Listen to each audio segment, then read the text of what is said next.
안녕하세요. 북신의 서재입니다. 픽사의 영화를 보는 일은 놀라움 그 자체입니다. 도대체 이러한 상상력은 어떻게 나오는 것인지 늘 감탄을 금치 못합니다.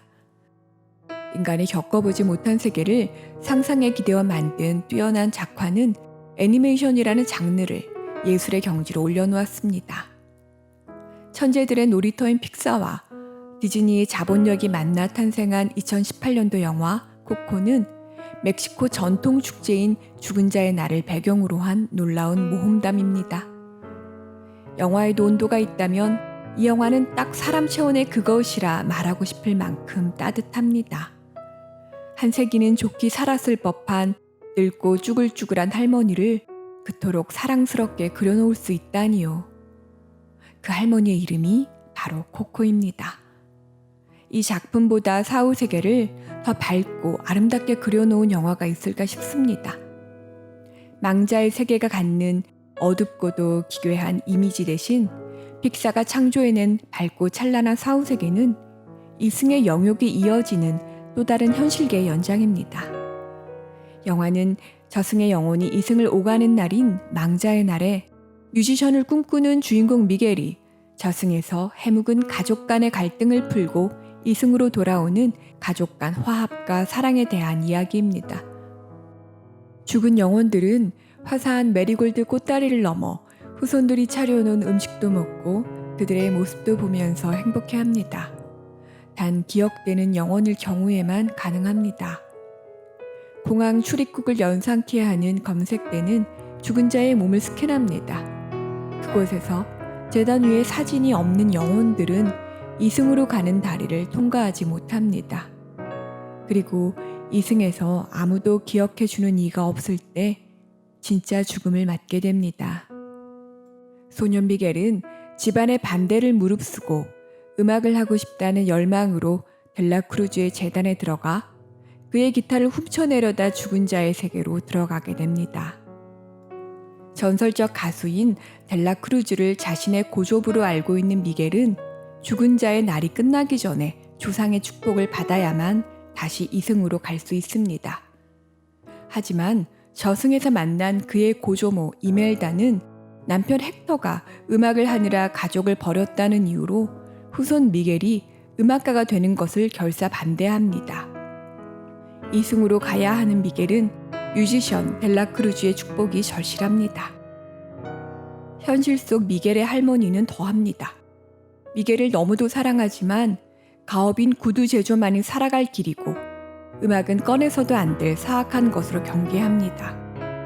식구들 몰래 만들어 놓은 미겔의 기타를 가차없이 부수는 할머니는 손주의 목소리에 귀 기울이지 않는 일방통행의 꼰대입니다. 안 되니까 안 된다라는 불문율에 가족 중 어느 누구도 미겔의 편을 들어주지 않습니다. 외로운 미겔에게 친구가 되어주는 존재는 기억을 잃어가는 꼬부라진 증조모 마마 코코뿐입니다.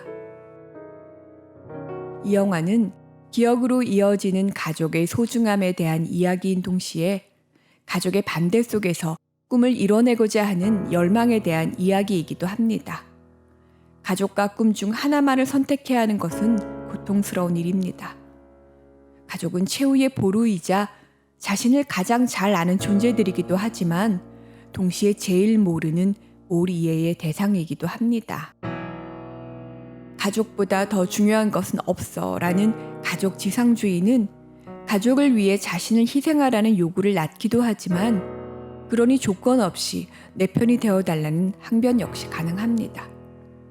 뮤지션은 누군가의 선택을 받아야 빛을 보는 직업이라는 점에서 성공보다 실패의 확률이 큰 것도 사실입니다.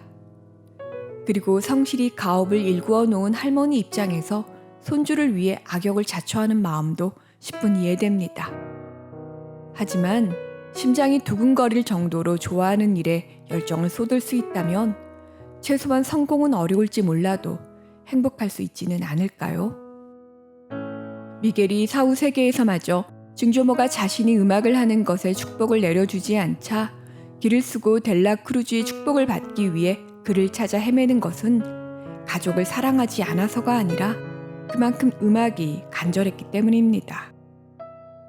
가족의 이름으로 그토록 갈망하는 꿈을 현실적인 이유로 시도부터 막는 것은 너무도 가혹하지 않은가요? 일반적으로 다 가진 부모가 통상 말하는 다 너를 위해 그러는 거야 라는 식의 충고는 정작 부모 자신을 위한 반대는 아닌지 묻고 싶어질 때가 많습니다. 그리고 가족조차 밀어주지 않는 일에 도전하는 이의 외로움은 가늠조차 되지 않습니다. 간절한 것은 끝내 해봐야 미련이 남지 않고 또한 세속의 성공을 얻지 못했다 해서 실패한 삶도 아닙니다. 먹고 사는 일의 무거움을 모르지 않지만 세속의 성공과 상관없이 꿈을 향해 나아갈 수 있다면 그 또한 멋진 삶은 아닐까요? 코코의 주인공 미겔은 어떠한 경우에도 음악에 대한 열정을 굽히지 않는 아이입니다. 결국 미겔을 통해 헥터를 죽인 살인마 델라 크루즈의 정체는 밝혀지고 자신의 진짜 고조부인 헥터는 위대한 뮤지션이자 가족을 너무도 사랑한 아버지로서의 명예를 회복할 수 있게 되었습니다. 이제 조상의 축복으로 이승에 내려온 미겔은 마마 코코의 어린 시절 아버지 헥터가 불러준 노래 Remember Me를 기억하게 함으로써 저승에서 헥터가 진정한 죽음을 맞지 않을 수 있었습니다. 그리고 마마 코코 역시 이승의 삶을 마감한 후 사후 세계에서 그토록 그리웠던 아버지와 재회하게 됩니다. 우리의 제사 풍습을 떠올리게 하는 멕시코의 죽은 자의 날의 풍습은 정겹고 따뜻합니다. 우리 모두는 언젠가 그리운 이들을 이승에 남겨둔 채 생을 마감합니다. 하지만 코코는 모든 이들의 죽음이 그러하지 않음을 말합니다. 기억해주는 이들이 많은 영혼은 저승에서 부와 명예를 누리며 살아가지만 아무도 기억해주지 않는 영혼은 슬럼가에서 그들끼리 가족처럼 의지하며 파이널 데스만을 기다립니다. 진정한 소멸은 육신의 떠남이 아닌 누군가의 기억으로부터 완전한 소멸이라는 설정은 그래서 서글픕니다. 시인 아폴리네르를 사랑한 프랑스 화가 마리 로랑생의 세상에서 가장 슬픈 여인은 잊혀진 여인이라는 말은 비단 여인에게만 한정되지 않을 것입니다. 영화 속 용서는 못해도 잊으면 안 된다라는 대사는 찰나의 순간을 왔다 가는 인간에게 삶이란 어쩌면 타인의 기억 속 삶이 아닌가 하는 생각마저 들게 합니다. 지금의 우리 현실은 가족을 맺지 않거나 혹은 맺지 못한 채 홀로 살아가는 경우도 빈번하며 고독사 역시 드문 일이 아닙니다. 죽음이 인간이 누릴 수 있는 최고의 축복이 되기 위해서는 살아온 시간 역시 복되어야 할 것입니다. 그리고 한 인간의 진짜 맨 얼굴은 죽은 이후 산자의 회고 속에서 드러나며 진짜 소멸로서의 죽음은 그를 기억하는 모든 이들의 죽음과 맞닿아 있습니다. 하지만 그리움으로서의 추억과 끔찍한 기억은 구분되어야 할 것입니다. 무엇보다 인간에게 죽음은 집행유예이지 선고유예가 아니라는 말을 하고 싶습니다. 불시에 닥칠지 모르는 죽음의 집행을 생각해 본다면 지금 어떻게 살아가는 것이 최선인지 답을 내는 게 조금은 쉬워지지 않을까요? 사후 세계를 이토록 멋지고 근사하게 그려낸 영화를 보는 기쁨, 그것은 살아있는 자의 축복이 맞습니다. 가족은 꼭 혈연이 아니어도 나의 마음을 주고받는 이라면 족합니다. 친구는 자신이 선택한 가족이라 하지 않던가요? 그들의 응원을 받으며 무언가를 이루기 위해 달려가는 자신을 발견한다면 더할 나위 없는 생애의 축복이겠지요. 감사합니다.